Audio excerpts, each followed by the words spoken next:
Varlığın doğasında bu var. İşin garip tarafı şu, tesbih bütün varlıklar yani akışkandır.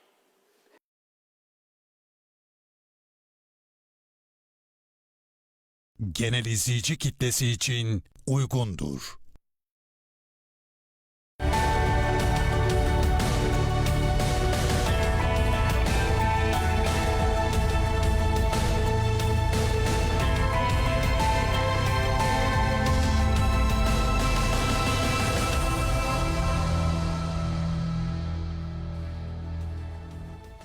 Ekotürk'te muhakeme programından herkese selamlar. Ben Fatih Ergenekon. Bugün yine çok kıymetli bir isim bizlerle olacak. Profesör Doktor Şaban Ali Düzgün. Sevgili hocam hoş geldiniz. Hoş bulduk. Nasılsınız hocam? Sağ olun, iyiyim. Siz?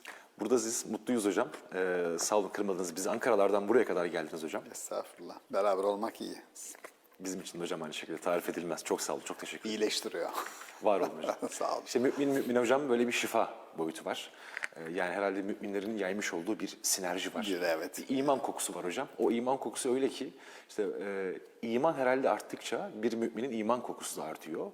O koku etrafındaki müminlere bir huzur veriyor, bir güven veriyor. Aslında tam da buradan girmişken hocam, yani bugün de kavramları konuşalım demiştik. Zira Kur'an bize kavramlar inşa ediyor. Yani bir bakış açısı veriyor. Mesela geçen programımızdan hatırlıyorum. İşte taştan mesela örnek vermiştiniz. Yine benim aklıma Yusuf suresi geldi mesela. Kur'an şehre sor diyor. Demek ki o şehirde yaşananlar, olaylar, sinerjiler var. Biz de bu aleme sahip olmaya değil, şahit olmaya geldik. Eşyayı kendimize şahit göstermeye çalışıyoruz. Duvara duvar gibi, taşa taş gibi bakmıyoruz. Hazreti Peygamber'in duası var, Rabbim bana eşyanın hakikatini göster diye. Yani metafizikten bahsediyor olsa gerek. Tabii yine size danışacağız.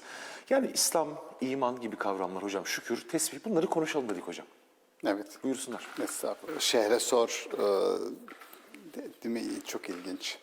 Tabii o şehir halkı diye yorumlanabilir ama bazen bazı felsefelerde ve dinlerde mesela dağ kimdir? Taş kimdir? Diye sorulur. Yani normalde taş nedir? Değil midir bu? Sen de bir çocuğa bile sorsak desek ki yani egzersiz yaparken taş kimdir? Sizi düzeltir. Kimdir olmaz, taş cansızdır. Ona biz taş nedir dememiz lazım. İnsan kimdir dememiz lazım. Bazen insan nedir diye sormak lazım.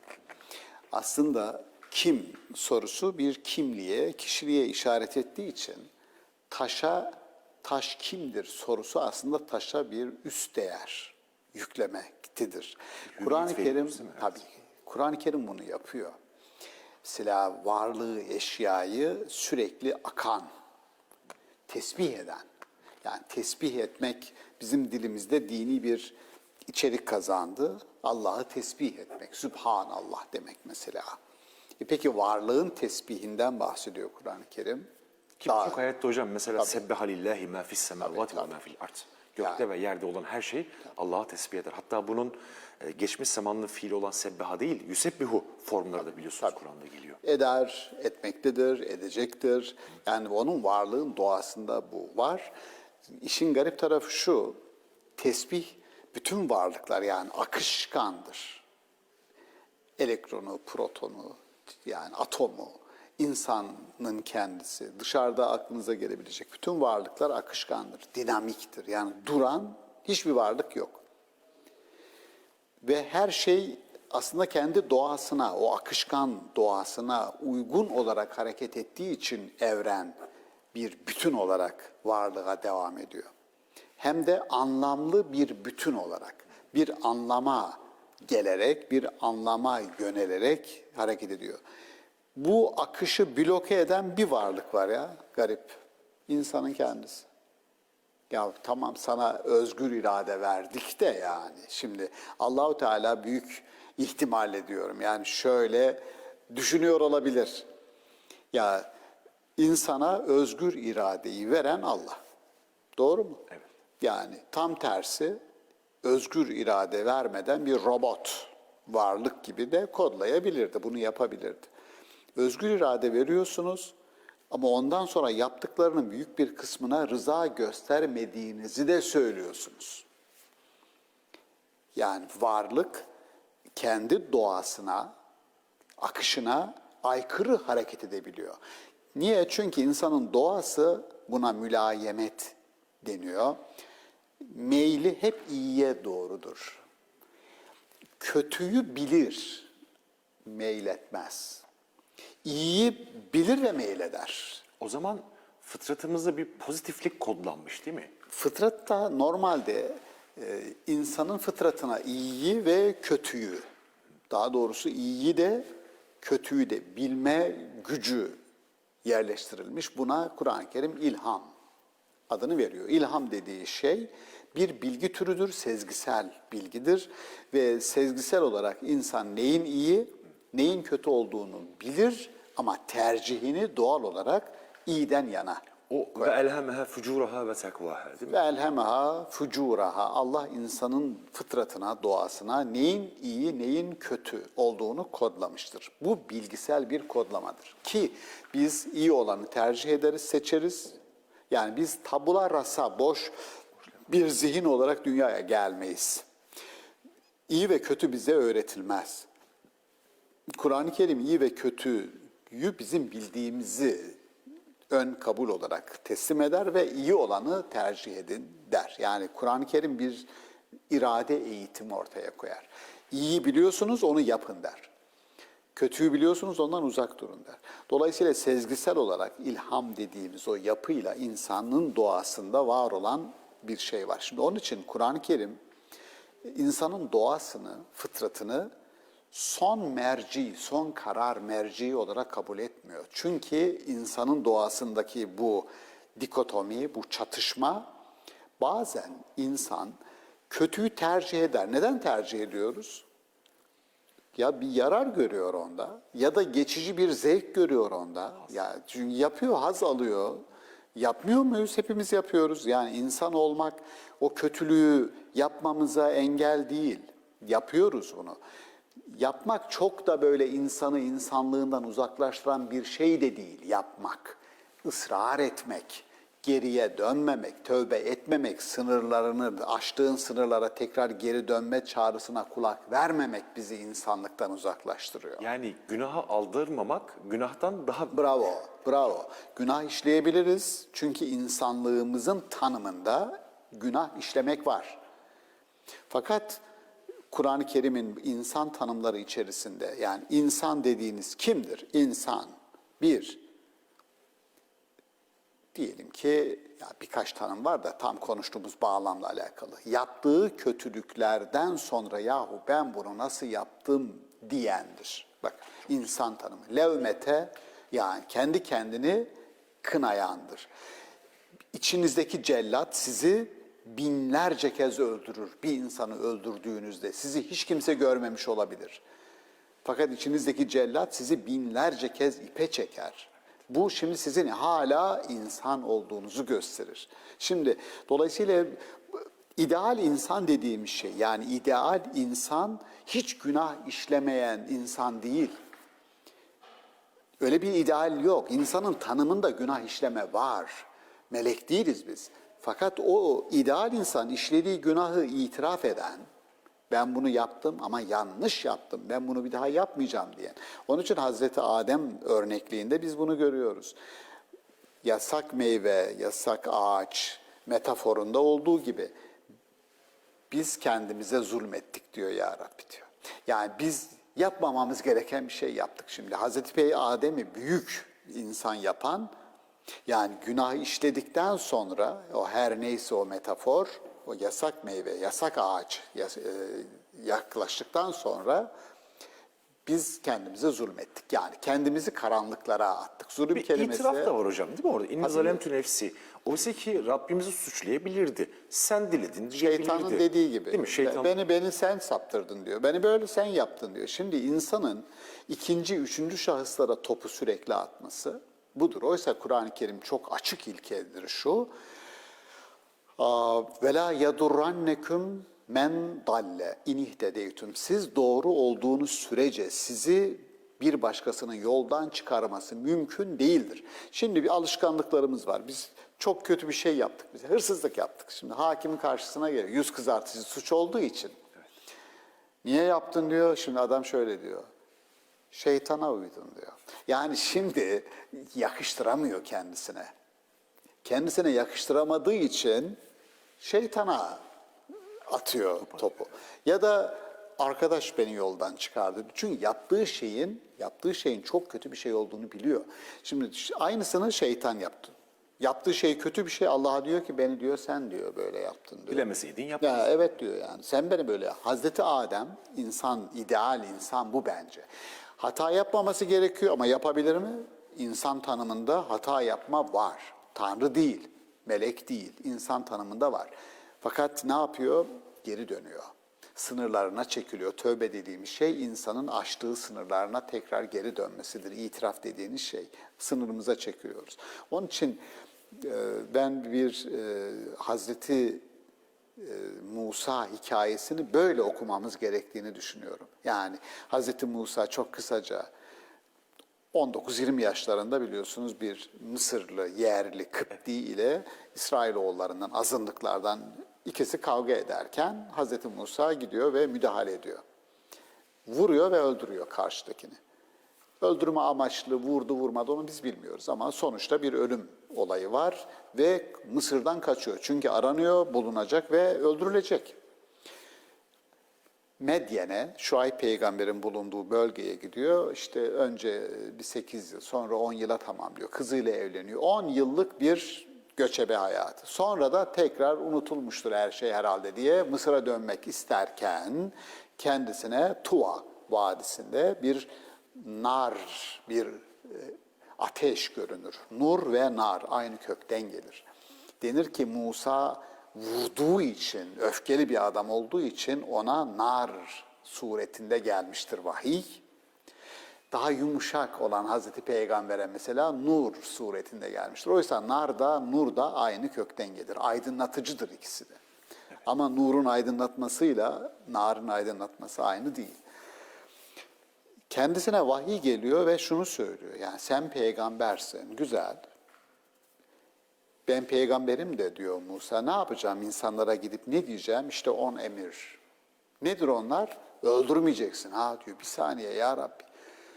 Ben diyor katilim diyor.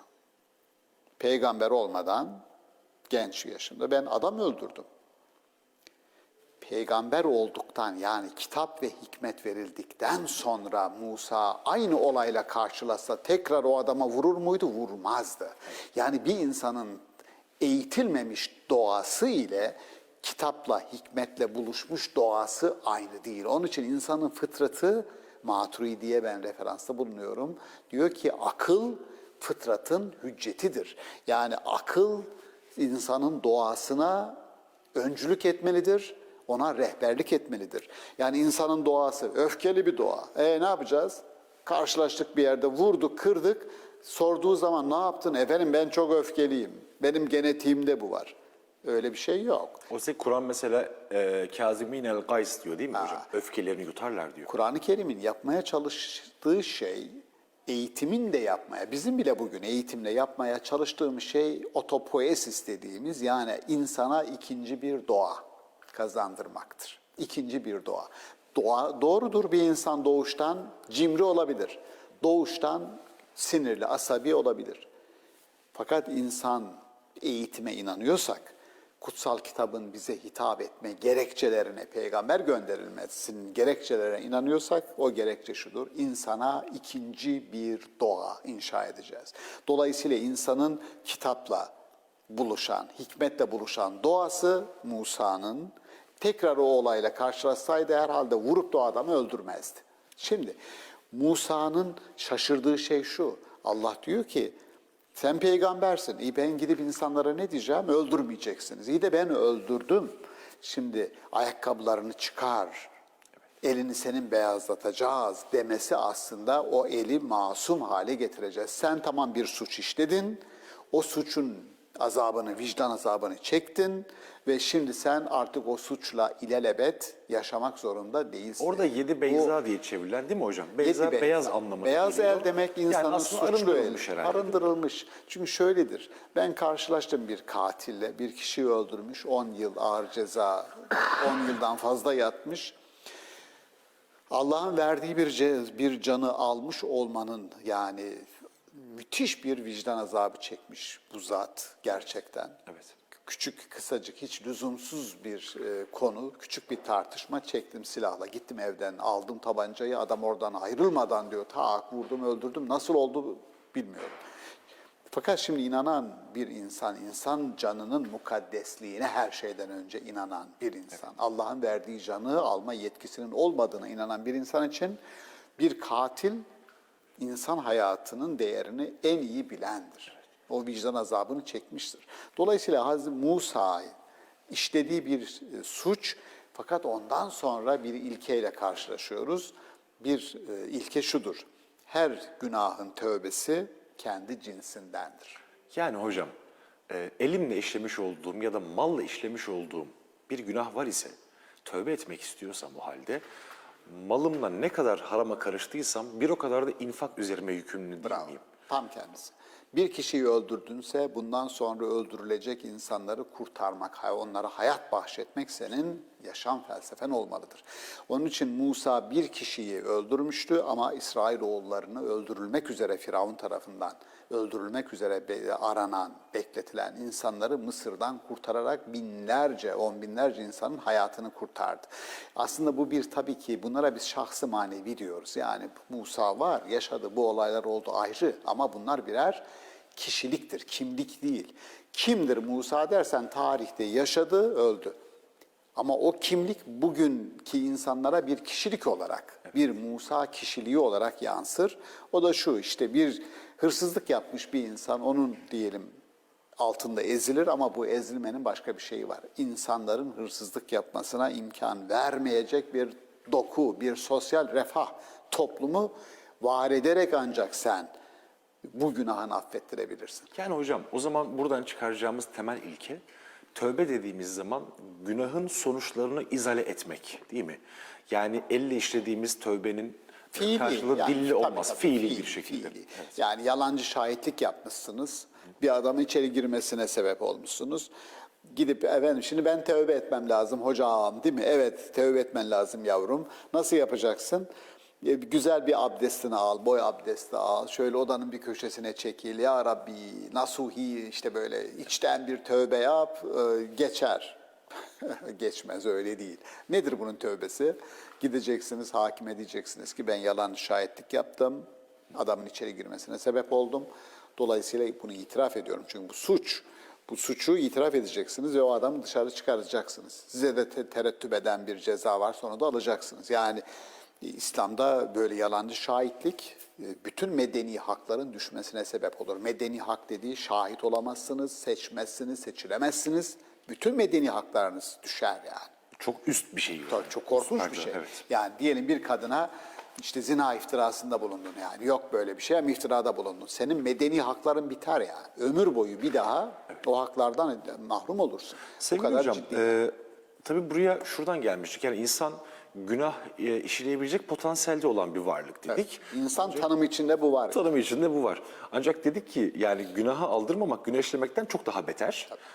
Buradan işte Adem peygamberden örnek verdik. Musa peygamberden tam örnek vermiştiniz. Hakikaten bu bana şunu da hatırlatıyor. Yani Kur'an'a baktığımız zaman öyle bir tarih algısı veriyor ki Kur'an bize. Geçmişteki peygamberleri böyle toz pembe karakterler olarak bize yansıtmıyor. Yani böyle melek gibi bir algı yok. Hata yapabilen, yanılabilen, ancak yaptığı hatadan hemen dönebilen. Şimdi tam Adem kıssasını anlatırken orada bir zulüm, karanlıktan bahsedecektik. Ben orada bir parantez açmıştım size. Şimdi onu da sormak istiyorum. Zulüm ile karanlık arasında nasıl bir ilişki ya da nasıl bir bağ var? Ya bu zulüm kelimesi Kur'an-ı Kerim'de zulüm, zulümat hem fiil olarak hem isim formunda geçen kelimenin çok iyi analiz edildiği kanaatinde değilim ben. Doğrusu harcanmış bir kelime. Ya psikanalitik bir zemini var zulmün. Karanlıkta kalan bir insan halini önce aslında tanımlar. Belki biraz Gustav Jung, Carl Gustav Jung, Freud'un öğrencisidir Sigmund Freud'un, fakat teorileri Freudyen teorilere terstir. Onun insanın gölge tarafı diye bir kavramsallaştırması var. Çok güzel. İnsan kendisine zulmeder. İnsan kendisine zulmeder. Bu işin bir tarafı. Yani kendini karanlıklarda bırakır. Karanlıkta kalan bir insan buradan hareket ederek bir yapısal olarak insanın bir karanlık tarafı var. Bir de onun etik, ahlaki olarak karanlık tarafımız var. Varlıksal olarak karanlık tarafını Jung şöyle diyor. Mesela bir insan cinnet geçirdi. Duyuyoruz bu haberleri. Cinnet geçirdi, 3 çocuğunu öldürdü. Biz bunu gazeteden okuduk ve diyoruz ki yahu ya kınıyoruz. Bazen acıyoruz, üzülüyoruz. Bunu nasıl yaptı Nasıl falan yapabildi? diye. Nasıl yapabildi bunu ya? Bu çocuklara nasıl kıydın ya falan diyoruz. Jung diyor ki siz aynı şartların altında, aynı pozisyona geldiğinizde aynı eylemi yapmadığınızda ancak onu kınayabilirsiniz. Çünkü her insanın bir gölge yahut karanlık tarafı vardır. Onun farkında bile değildir. Zamanı geldiğinde işte o patlamayı yaşayabilir. O yüzden psikanalitik taraf dediniz değil mi başta? Psikanalitik yani psikanaliz yapıyor adam ve şimdi ya adam otorite kuruyor. Diyelim Stalin gibi bir patolojik olay düşünün yani. Milyonlarca insanın canına kıydı bu adam. Şimdi Stalin'i biz bugün değerlendiriyoruz ve kınıyoruz yaptığı şeyi falan. Şimdi Jung diyor ki aynı imkanlar, aynı iktidar, aynı güç elinizde olduğunda, size verildiğinde aynısını yapmadığınızda siz Stalin'i eleştirebilirsiniz diyor. Çünkü sizin karanlık tarafınız var. Bu şu diyor. Şu demek. Saf insan, günahsız insan, sıfır riskle hayatı yaşayan insan yoktur. Böyle bir varlık yok. Dolayısıyla kendinizin, karanlık tarafınızın farkında olun. Yani bir insan şu şartlar altında, öyle olumsuz şartlar altına, stres altında kalır ki siz ben hiç fark etmez. Kendisinden beklenmedik bir şey yapabilir. Onu yapan adam da aslında mesela o cinnet geçirip de 3 çocuğunu öldüren adam da aslında senin benim gibi bir adamdı. Karanlık tarafı orada ortaya çıktı. Sizin karanlık tarafınız, gölge tarafınız başka bir yerde ortaya çıkar. Dikkat edin diyor. Yani saf, pür, temiz bir insan yok. Peygamberler bile buna dahildir. Bakın Adem'i alın, örnek orada. Musa örneğini alın, verdik orada. Yunus peygamberi. Yunus peygamberi alın. Hazreti Peygamberi alın. Hazreti Peygamber biz ona Allah'ın sitemleri diyoruz. Yani bir günah işlemiyor ama yaptığı şey bir peygamberin hatta bir insanın peygamberi de geçtik. İşte savaşa gidilecek geliyor bazı insanlar mazeret beyan ediyor. Ya Resulallah bizim şuyumuz var buyumuz var tamam siz gelmeyin diyor. Ya ölüm kalım meselesinde sen onlara nasıl izin verdin diyor. Tevbe suresi işte Tevbe bunu anlatıyor. suresinde niye izin verdin diyor. Ya şimdi bakıyorum diyorum ki ya Hazreti Peygamber çok munis, anlayışlı, Halim değil mi? halim bir insan gelip kendisine mazeret beyan edenlere inandı. İyi de adamlar yalan söylediler. Yalan söylediler ve Hazreti Peygamber'in azarlanma deniyor da ben azarlanma kelimesini çok nazik bulmadığım için sitem diyorum. Ayet-i kerimede kendisine sitem ediliyor. Neden onlara izin verdin ya ama ne yapayım yani? Geldiler bana böyle mazeret beyan ettiler. Şimdi bakın bu bir hata diyor. Kur'an-ı Kerim hata yaptın diyor. Şimdi dolayısıyla orada gölge tarafı ortaya çıktı. Yani pür, ideal bir insan, öyle bir tanım, öyle bir kavram yok. Dolayısıyla hata yapabiliriz. Yaptığımız hata bize gösterildiğinde geriye çekileceğiz, bu tövbedir. İtiraf edeceğiz, yanlış yaptım diyeceğiz, yakışmadı diyeceğiz. Bu alkışlanıyor. Yani ben hatasızım kardeşim yani. Böyle dediğin zaman seni kimse alkışlamaz. Hatanı itiraf ettiğin zaman evet arkadaşlar ben burada yanlış yaptım dediğin zaman alkış alırsın. Ayet-i kerimelerde insanın bu itiraf eden delikanlı gibi yani tabirimi mazur görün. Böyle bir insan modelini bize öneriyor. Çünkü insan kavramının içeriği böyle oluşturulmuştur. Peygamberlerin üsvetün hasenetün diyor. Onlarda güzel örneklik vardır. Güzel örneklik vardır dediği Hazreti Peygamber'de işte sistemleri görüyoruz. Bu bir Kur'an-ı Kerim bize bir insan hikayesi anlatıyor yani. Bir insan hikayesi. Bu insan hikayesi. Sormuşlar diyorlar ya, dünyaya sormuşlar. Nasılsın? Cevap vermiş, gecemde var, gündüzümde demiş. Çok güzel. Yani şimdi peygamberlerin yaşamlarına bakın, inişli çıkışlı. Yani Hazreti Peygamber'in yaşamına, siretine bakın yani. Sireti, yaşam hikayesinde inişler, çıkışlar var. Eşleriyle var. O da tek düze değil. Sahabiyle, tabii Ya o da tek düze değil. Çünkü yaşamın kendisi öyle. Yani Hocam, engebeli bir yaşam. Yani Jung'un gerçekten özellikle gölge tabiriyle bu muhteşem bir birleşme oldu. Biz de Ramazan ayındayız. İnşallah biz de bu gölge taraflarımızı inşallah Kur'an'ın nur sıfatı demiştiniz. Biz de bunları hep nurla aydınlatmaya çalışalım. Yani şöyle gerçekten Fatih Bey kardeşim, yani şurası çok önemli. Bir insan kaldıramayacağı bir yükün altına girdiği zaman bir desteğe ihtiyaç olur. Bazen böyle kaldıramayacağı öyle bir manipüle edilir ki aşırı reaksiyon gösterir ve kendisinden beklenmeyen o reaksiyonla hiç arzu edilmeyen sonuçları yaratabilir. Bu tür durumlarda bir insanın gerçekten desteğe ihtiyacı vardır. Ve Kur'an-ı Kerim'in yaptığı ilahi lütuf dediğim benim, inayet dediğimiz Kur'an, inayet dediğimiz şey bu. Yani insanın en kötü zamanda bile ilahi olanın yanında olduğu fikri Çok güzel. çok ciddi bir fikirdir. Yani bir insanla tartıştınız, o az önce söylediğim, ya diyor adam çeşmenin başında diyor, bana bir şey söyledi diyor adam. Bu sözü ben orada bir köyde oluyor diyor, Rize'de. Ben sahipsizim. Senin sahibin kim kardeşim? Seni kim tutar ya? Sen kimsin yani? Biz burada kalabalık bir şeyiz ya, sen kimsin falan. Öyle diyor, zoruma gitti ki adamın beni bu şekilde ezmesi. Bir iki dakikamı almadı diyor. Eve gittim, silahı aldım, geldim. Daha adam çeşmenin başından ayrılmadan tak tak tak diyor. Adama vurdum, bütün ailem benim dağıldı gitti. 10 yıldan fazla içeride kaldım. Hayatım bitti diyor ben. 2 dakika. Ya üstelik hafız bir adamım ben diyor. Ya orada üçüncü bir kişinin olduğunu ben bilsem. Evet. Kur'an-ı Kerim diyor ki, iki kişinin olduğu yerde üçüncüsü Allah'tır. 3 kişinin olduğu yerde. 3 kişinin olduğu yerde dördüncüsü Allah'tır. Yani kişi orada, ya öyle mi kardeşim, öyle mi diyorsun? Sen yoluna, ben yoluma yani. Yani hocam aslında bu üst standartta hayatı idare etmeyi öğrendiğimizde ancak barış ve huzur gelir yani. Hocam nerede olursanız olun ama Allah'ın huzurunda olduğunuz bilincini unutmayın der Kur'an. Evet. Hocam yine sorularım var ama isterseniz araya gidelim. Aradan sonra tekrar birkaç sorum daha var. İstifade edelim sizden. Efendim kısa bir araya gidiyoruz. Karşınızda olacağız tekrar.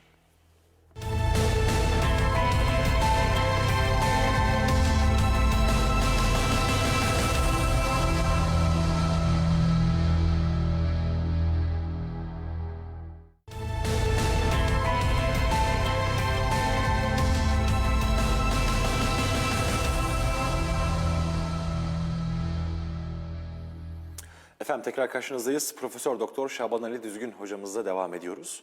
Hocam malum işte ilk bölümde biraz insanın tanımlarından bahsetmeye çalıştık. Günah potansiyelinden bahsettik.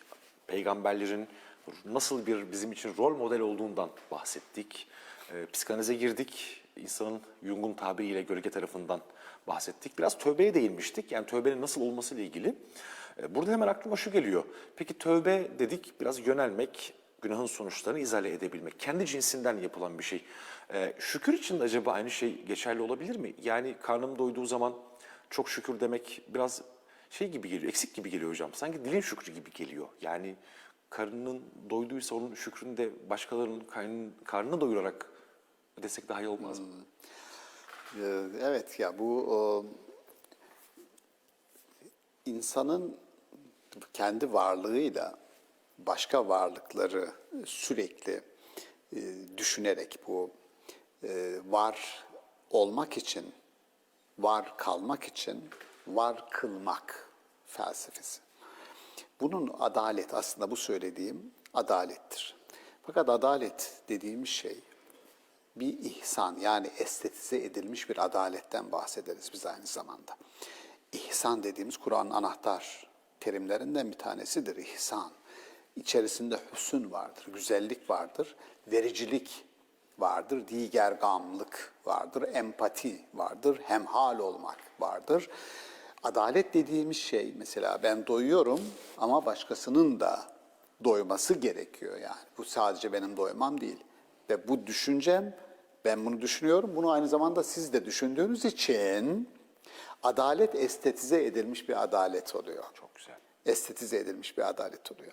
Birbirimizi yani normalde mahkemelerdeki adalete bakarsanız oradaki adalet birisinin mağduriyetini gidermek için orada bir başkasını aslında görünürde adaleti sağlarken mağdur ediyorsunuz. Adamı diyelim içeri atıyorsunuz. 20 yıl hapis diyorsunuz. Öbürü seviniyor ama o adam 20 yıl hapiste. Az önce bahsettiğimiz adalet, ona işte o ismi ben veriyorum, estetize edilmiş adalet dediğim. Herkesin birbirini gözettiği bir dünyada ne oluyor biliyor musunuz? Hukuka ihtiyaç olmuyor. Mahkemelere ihtiyaç olmuyor.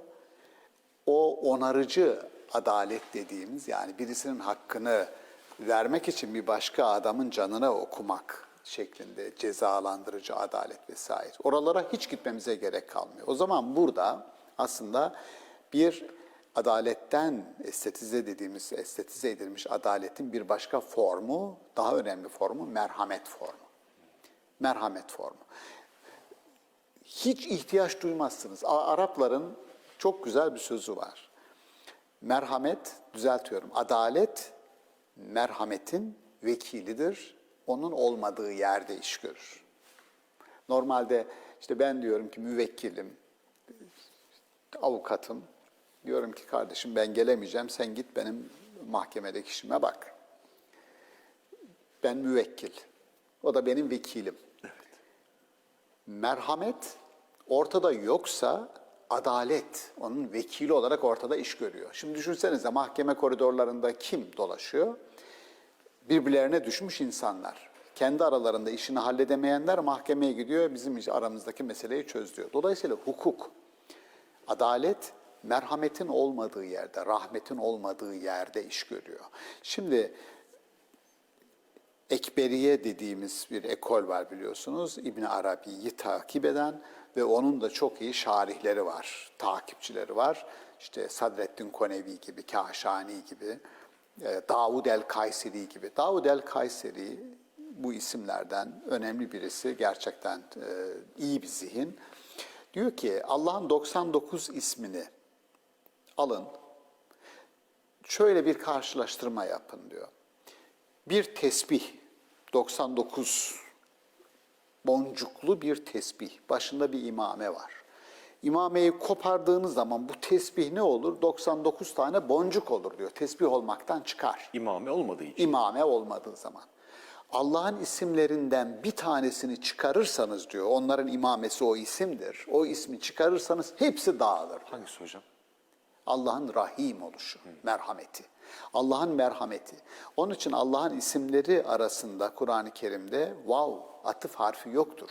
Huvallahul halikul bari'ül musavvir. Yani ve yok. Aynen Bismillah'taki gibi. Bismillahirrahman ve rahim yok. Öyle demiyor.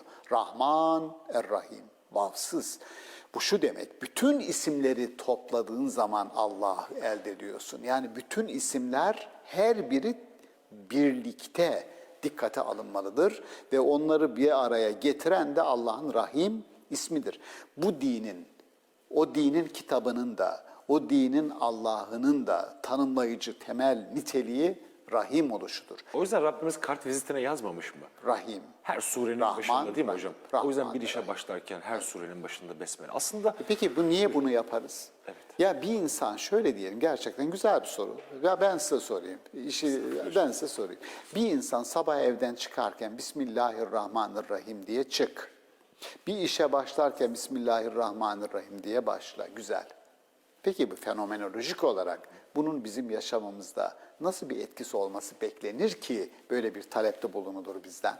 Hocam. yani estağfurullah hocam ben şöyle düşünürdüm. Bir eyleme başlayacağım. O eyleme şefkati ve merhameti katarım.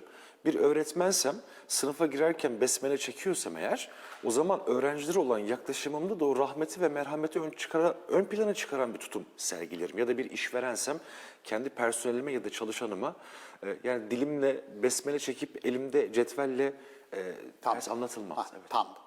Tam. Yani bu diyorum ya bizim normal insan iletişim varlığıdır. Bize bir şey söylenir, iletişiliriz biz yani. Bismillahirrahmanirrahim ile işe başlayın der. Peki bu iletişimin bizim başka varlıklarla iletişime geçtiğimiz anda bizde nasıl bir yansıması olması beklenir? Ya bunun sebebi bu. Arabaya biniyorum, Bismillahirrahmanirrahim diye kontak düğmesine basıyorum. Tamam, motor çalış. Bu şu demek. Ya bundan sonra ya trafiğe çıktınız. Önünüze birisi kırabilir. Birisi sizi açıp hakaret edebilir. Bismillahirrahmanirrahim dediğiniz bir arabadan inmeden o Rahman ve Rahim sizi bırakmamalıdır. O adama hakaret edemezsiniz. Size bağırana bağıramazsınız. Aksi takdirde ne olacak? Ya hiç tanımadığınız bir adamla mahkemelik olacaksınız. Sebep önünüze kırmış. Ya affedersiniz kardeşim de git. Yani neden? Çünkü sen bir arabaya binerken Bismillahirrahmanirrahim demişsin.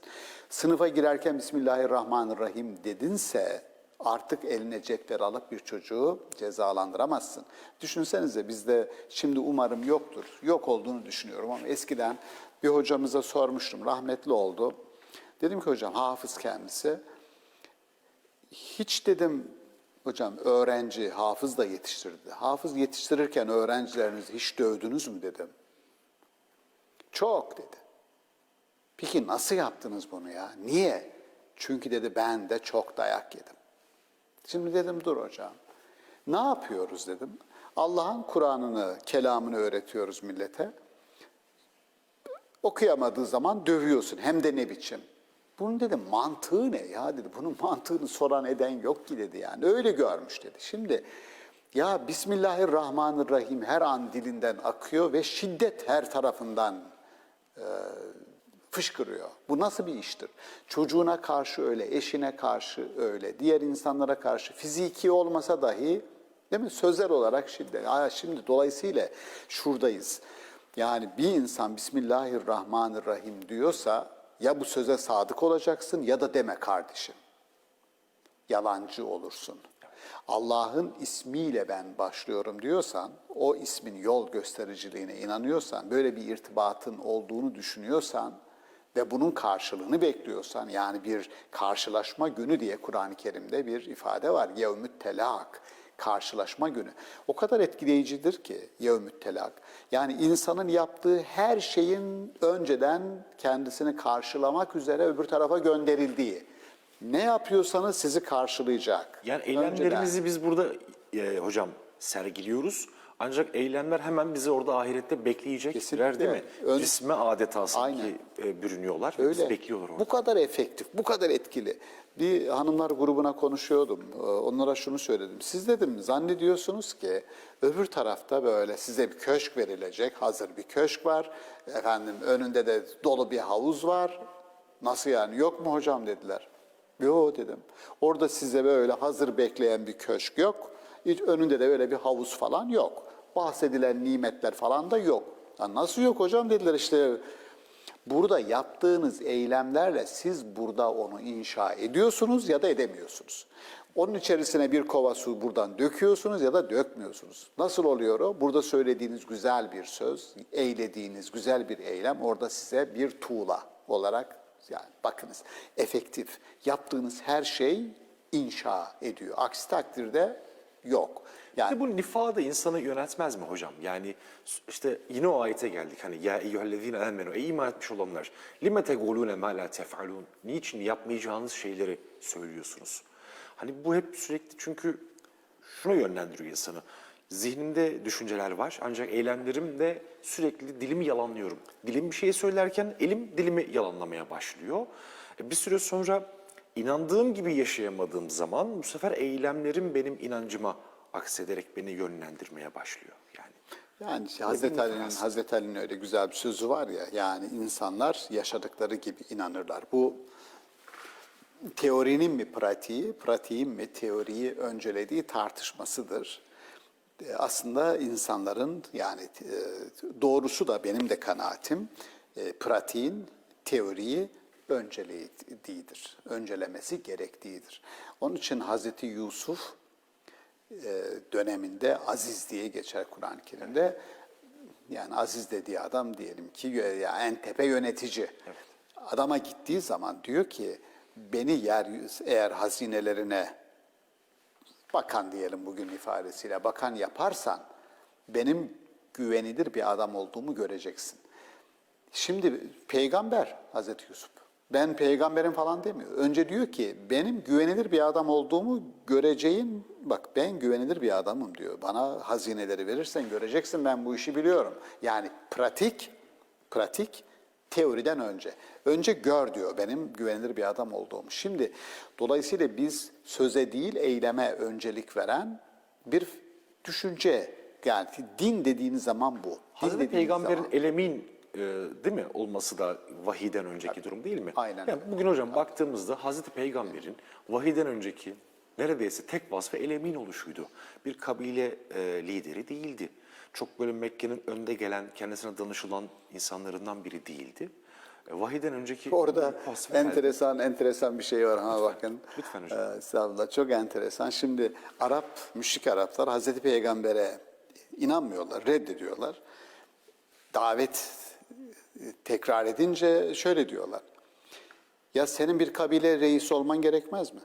Senin işte tarlan, bağın, bahçen, altınların, evin, işte köşklerin falan olması gerekmez mi diyor. Yani sen kalkmışsın diyor, bunlar yok sende. Gelmişsin bize diyor, ben peygamberim, bana tabi olun diyorsunuz diyor. Ha diyor. Şimdi bunu nasıl biliyor musunuz? Şimdi bunu diyen halk kendilerine zulmedenin haklarını ve bu adamların hakkını, hukukunu yiyenin, onları dünyevi olan her şeyden mahrum edenin evleri, barkları, işte erki, gücü, kudreti olan adamlar olduğunu biliyorlar. Ve peygambere diyor ki senin evin, barkın, işte yani büyük servetin olması gerekmez mi? Ya kardeşim, büyük serveti olanlar zaten senin bu hale getirmiş ya, peygamber seni oradan kurtarmak istiyor. Şimdi adamların içindeki tenakuze, çıkmaza bak. Bir tür Stockholm sendromu gibi yani. Evet. Bir tür gerçekten inanılmaz bir şey. Şunu çözmekte, anlamakta aciz o kafa. Nebevi mesaj, nebiler ile krallar ayrı tarih rotalarının insanlarıdır.